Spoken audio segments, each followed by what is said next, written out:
Assalamualaikum warahmatullahi wabarakatuh. Di sini saya akan menjelaskan tentang permasalahan siswa terkait dengan kurangnya motivasi.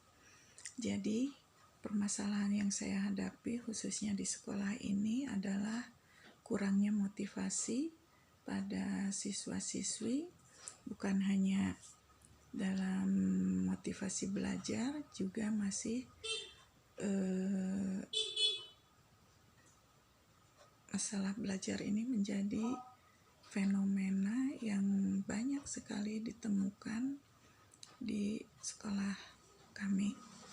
Jadi di sini kurangnya motivasi belajar siswa tidak hanya ketika mereka di sekolah saja, tapi juga di rumah, apalagi tidak sedikit siswa yang banyak menghabiskan waktunya bukan untuk belajar, namun untuk hal-hal yang kurang bermanfaat, dan bahkan ada sebagian yang melakukan hal-hal yang menjerumuskan mereka ke dalam perbuatan-perbuatan yang menyimpang. Kurangnya motivasi belajar siswa tersebut ternyata ada beberapa faktor penyebabnya. Di antaranya faktor keluarga, faktor lingkungan, guru, dan dari siswa itu sendiri.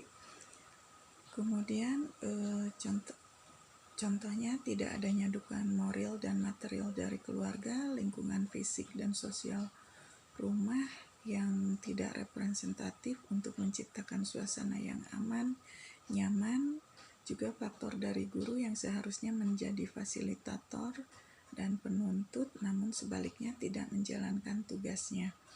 Kemudian selain itu juga ada faktor internal seperti tidak percaya diri, putus asa, menyepelekan pentingnya belajar, dan lain-lain. Seperti yang kita ketahui, motivasi belajar adalah suatu dorongan yang perlu dimiliki setiap siswa. Tanpa adanya motivasi, maka siswa akan kesulitan dalam menjalankan aktivitas belajarnya baik di sekolah maupun di rumah yang akan berpengaruh terhadap perkembangan kehidupannya. Motivasi seseorang berdasarkan survei setiap siswa diantaranya motivasi itu pertama bertahan hidup, survival, yang kedua cinta dan kasih sayang, love and belonging, yang ketiga kebebasan, freedom, kemudian yang keempat kesenangan, fun, dan yang kelima kekuasaan, power. Jadi terpenuhinya 5 kebutuhan dasar tersebut kepada siswa angkat sangat berpengaruh terhadap motivasi belajar yang datangnya dari dalam diri atau yang disebut dengan motivasi internal yang sifatnya lebih permanen karena berangkat dari sebuah keyakinan akan tujuan yang bisa mereka wujudkan daripada motivasi yang muncul karena dorongan dari luar. Kemudian terkait dengan upaya meningkatkan motivasi belajar siswa tersebut, seorang guru berusaha mengidentifikasi dan menganalisis faktor penyebab rendahnya motivasi belajar siswa. Untuk mengetahui kebutuhan dasar siswa yang sudah terpenuhi maupun tidak, harus memiliki acuan dan melakukan tindak lanjut dan permasalahannya. Kemudian motivasi belajar siswa merupakan salah satu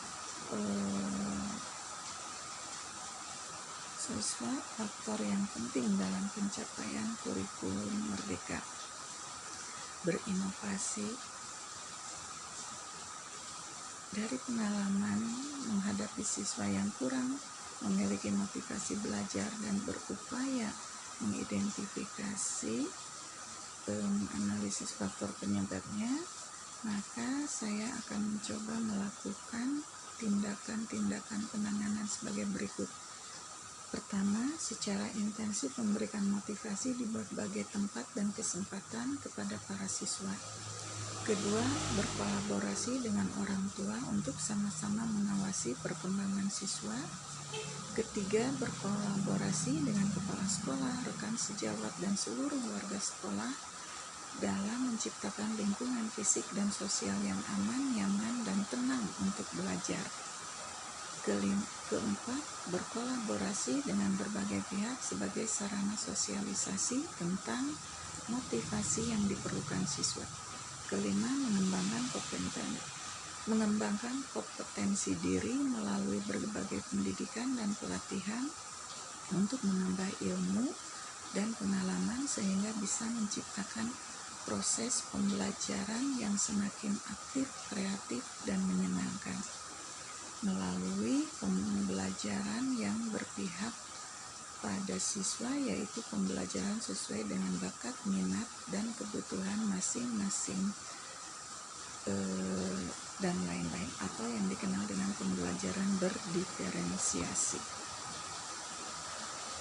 Mungkin itu saja permasalahan terkait dengan kurangnya motivasi serta solusi yang dapat saya sampaikan untuk menghadapi permasalahan kurang motivasi ini. Terima kasih atas perhatiannya. Wassalamualaikum warahmatullahi wabarakatuh.